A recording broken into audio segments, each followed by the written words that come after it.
Well, hey, Canvas Church, and welcome to another episode of the Midweek Thoughts with Pastor Mike. And excited this week to invite my younger brother, Daniel, all the way from south of Atlanta, Georgia. And so thankful for technology. Daniel, a happy May the 4th to you. I know I'm repping my Star Wars pride there. It is Star Wars Day today, and even though this video is going to be posted on Wednesday, we're filming it and doing this today on Star Wars Day, which just seems appropriate. Now, I don't necessarily agree with your definitive take on the top ranked Star Wars movies. There's a few adjustments that I would make, but can't expect. But you've been wrong before, so that is true, and probably not for the last time. Well, hey, you just launched a ministry and a website called thecollision.org, and I'll link that to the bottom of this video. Encourage people to check that out. But it's a fascinating ministry in which you look at pop culture and do movie reviews and look at trends that are happening and do a form of apologetics by engaging with popular culture through the lens of a Christian worldview. And I think that's fascinating, and would love to hear more about why'd you launch the website and what are you trying to do in that website, and then also what value do you see in using apologetics to engage in the culture around us as Christians? Yeah, well, the website in a lot of ways is sort of an outpouring of my own passions. I'm a writer. I love the arts. I love movies. I love to read. I was an English major in college. Got my PhD in Christianity and the arts. I love that stuff. I'm fascinated by it. So we, and I think it fills a need that, and we'll get into that in a second, in our culture and as, in the church. Yeah, so we launched the collision.org website. That's sort of our, the mothership of the ministry. That's what we started with. Every week we're having, movie reviews or articles by me or other people. We had you do a couple on a real slow week for pop culture. We brought you in to give us a break. But glad to give you a break that week and let you kick back and relax. Yeah, give our readers a break too, so they can tune up for that one. But and then kind of from the website, we've branched out. We have a YouTube channel that we started, about half a year after that, doing movie reviews on there, apologetic videos, kind of short, couple-minute apologetics, kind of some culture videos. We're getting ready to launch a podcast. Have another medium to engage with the cult, and then we actually just released our first physical book coming from there. So it's kind of just trying to find different ways, different mediums, using technology to engage with the cult, kind of encourage Christians to join us. Some of the motivation to do it, to fill a need. And one of my favorite quotes, that's some of apart from the Bible itself, kind of philosophy that this is built on, is in the classic samurai book, The Art of War.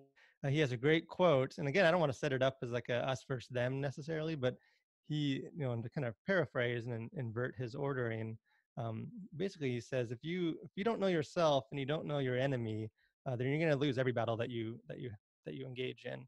But if you know yourself, but you don't know your enemy, then for every battle you win, every victory, you're also going to suffer a defeat. But if you know yourself and you know your enemy, then you need not fear the results of 100 battles. And what I found in my own experience with this Christianity in the church, if you don't have any foundation in Christian foundation, you go into the world, you don't know what's going on in the world, you're just going to get obliterated kind of by all these kind of secular philosophies.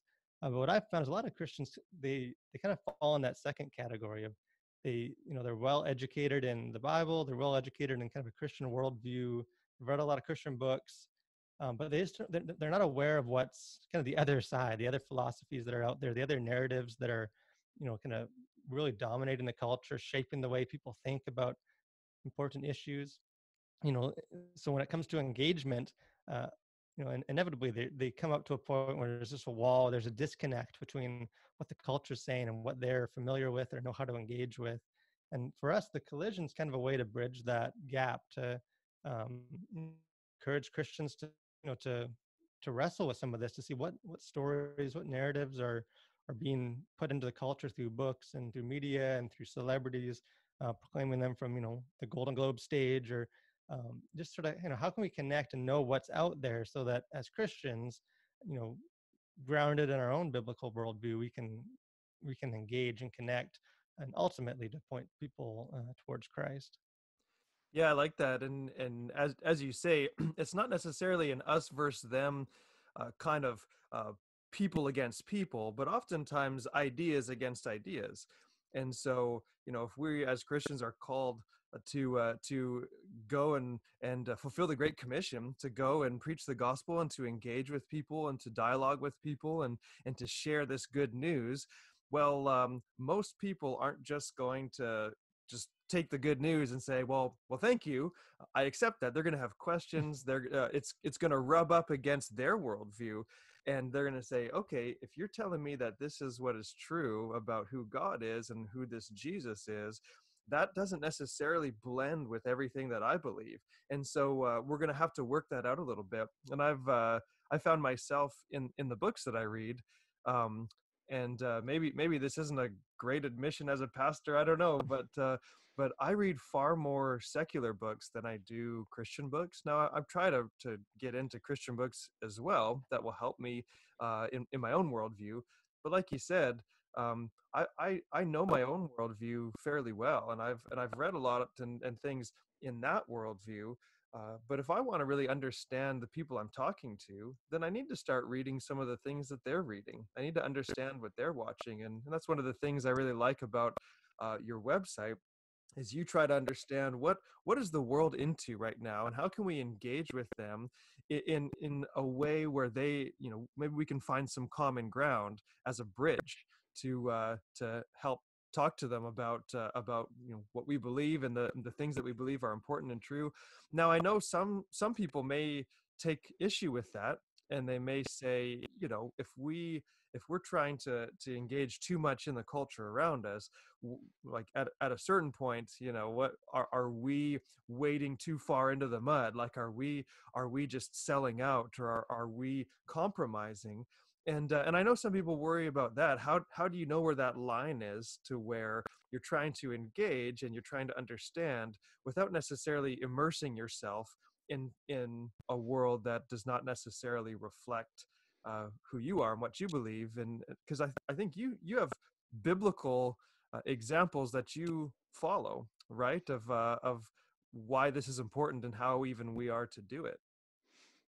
Yeah, and that's one of the things, probably one of the most, I think our most read article that we've done was just, can Christians watch R-rated movies?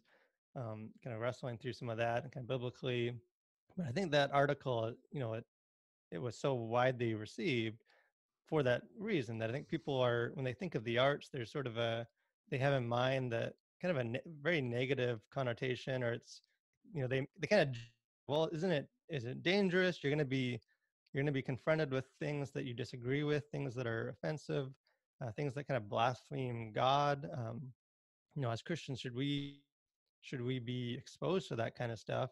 And obviously, it's we need wisdom, in how we do that. But that's the same in any area of life. As Christians, when we evangelize, when you go to college, when you're a place and people don't believe the same thing as you do, um, you know, it's not a unique issue for the arts. The arts can be maybe more persuasive or more vivid in how they portray some of that stuff. Need to be, I think our calling for holiness kind of supersedes some of our engagement and what we should be doing. So we kind of need to keep that in mind. But sometimes it kind of blows me away when people will, maybe criticize or ask questions, I think sincerely, about, but how could you watch that movie when it doesn't it have ideas that kind of go against the Bible? And there's almost a sense that Christians shouldn't be exposed to things that, you shouldn't read a book or see a movie that disagrees with the worldview that you have, which just really goes against, I think, in a wider sense, what the calling of the Christian life is. That of course there's stuff that we don't agree with. That's the same anytime you talk to someone that from a different worldview, or different, an atheist or someone from a different religion. There's stuff you don't agree with, you're going to be exposed to it. That doesn't shouldn't keep us from engaging. And one of the kind of the narratives that I've um, gone back to a lot is with Acts, and when he's talking to the men of Athens. And it's a passage that gets used a lot in a lot of different settings. So it's so rich. There's so much to it. But I think we use it for evangelism. It's used for apologetics. It's used for a lot of different things. But I think sometimes we miss just how central aesthetics and the arts are in that passage. It starts with him telling the Athens, hey, as I was walking through and observing your objects of worship, which again he would be talking about sculptures and kind of artistic depictions of these gods, the altar of the unknown gods. He's observing, he's looking at what's in the culture. And Athens would be kind of like the Hollywood day. That's where all the culture was, all the plays, all the all the stuff were centered in Athens. And then in his conversation with the men of Athens, he actually quotes two Greek poems, two hymns to Zeus. In him we move and have our being. And then you later quotes, aren't we indeed we are all his offspring. So he's obviously familiar with these, and he's quoting poems that were originally intended to point people towards Zeus. But then he meets the men of Athens in the middle, where he's like, hey, this is what you've said, this is what your poets, this is what kind of conversations that you're familiar with are saying, but I'm here to tell you that you only have a half truth, and here's the rest of the story. Let's talk about this, that you didn't quite get there, you got close, but you just missed the mark. And that's kind of what we're trying to do with the collision, is just there's watching a movie with stuff that you know worldviews you don't agree with, is you need to be aware of that. But just sort of finding that middle ground of, hey, this is a conversation that's important to our culture. Obviously, it's kind of spreading. Let's talk about this. And it's been pretty neat. Like even you wouldn't necessarily do like a movie review that you'd be able to engage in deep conversations and just over the last year through the reviews I've been able to talk with people about serious issues, suicide, health, depression, someone that kind of was drawn to like a gothic lifestyle. They're in the church and they feel kind of ostracized, based on some of these movies, and people that have come out of the occult and Wicca and kind of want to talk about stuff. And all of this is, movies have been a safe zone, kind of meet in the middle and talk about this. And I think that's kind of what Paul was doing. So to engage in culture, you don't become like the world. You're in the world, but not of the world. To be in the world, be present in the culture around us. And I think that's what for the collision is, we're trying to model that, and then also just invite other Christians to kind of join us in this.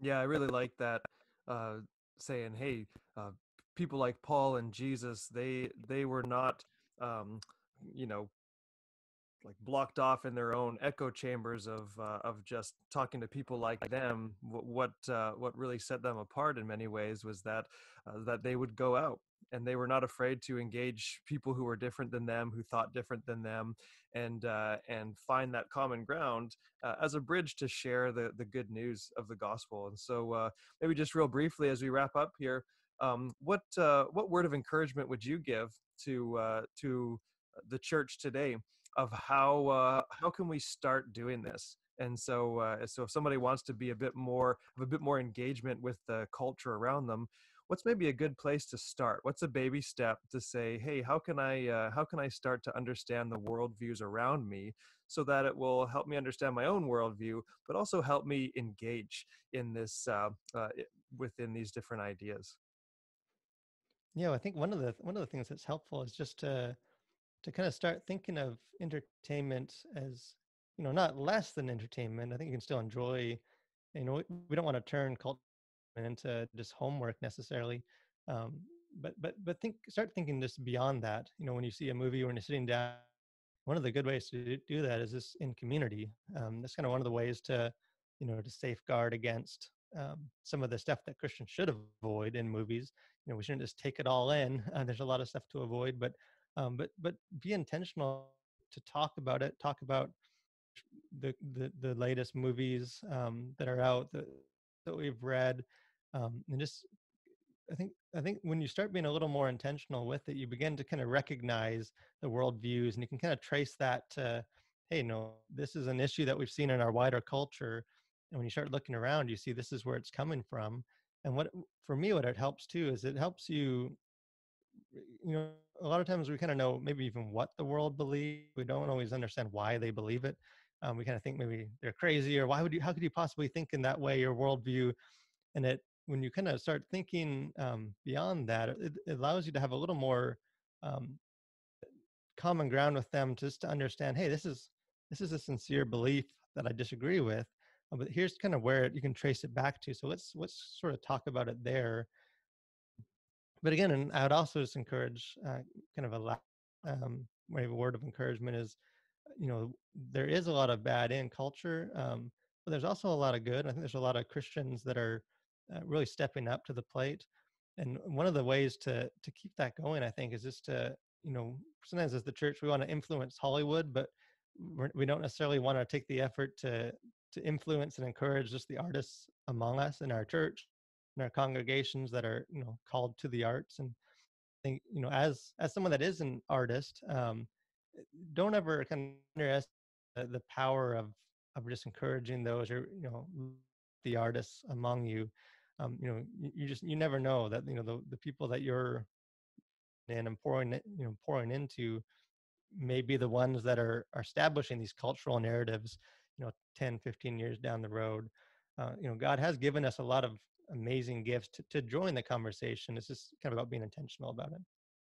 Yeah, well, and definitely here in Victoria, there's a big art community, and I think, yeah, you're right that that's a creative and unique way for people to engage in the culture, and even just share the love of Christ through the creativity that He has put within them.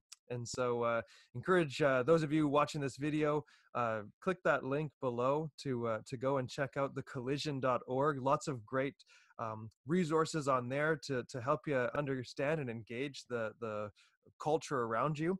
And Daniel, a lot more we could talk about. We'll have to do this again soon. Yeah, for sure. Well, take care, and encourage everybody, check out the website, follow his stuff on social media. It's really good stuff, and it will not only strengthen your own worldview, but it will equip you to engage with the worldviews around you. So, Canvas Church, remember that God loves you, we love you too, and we'll see you again next week.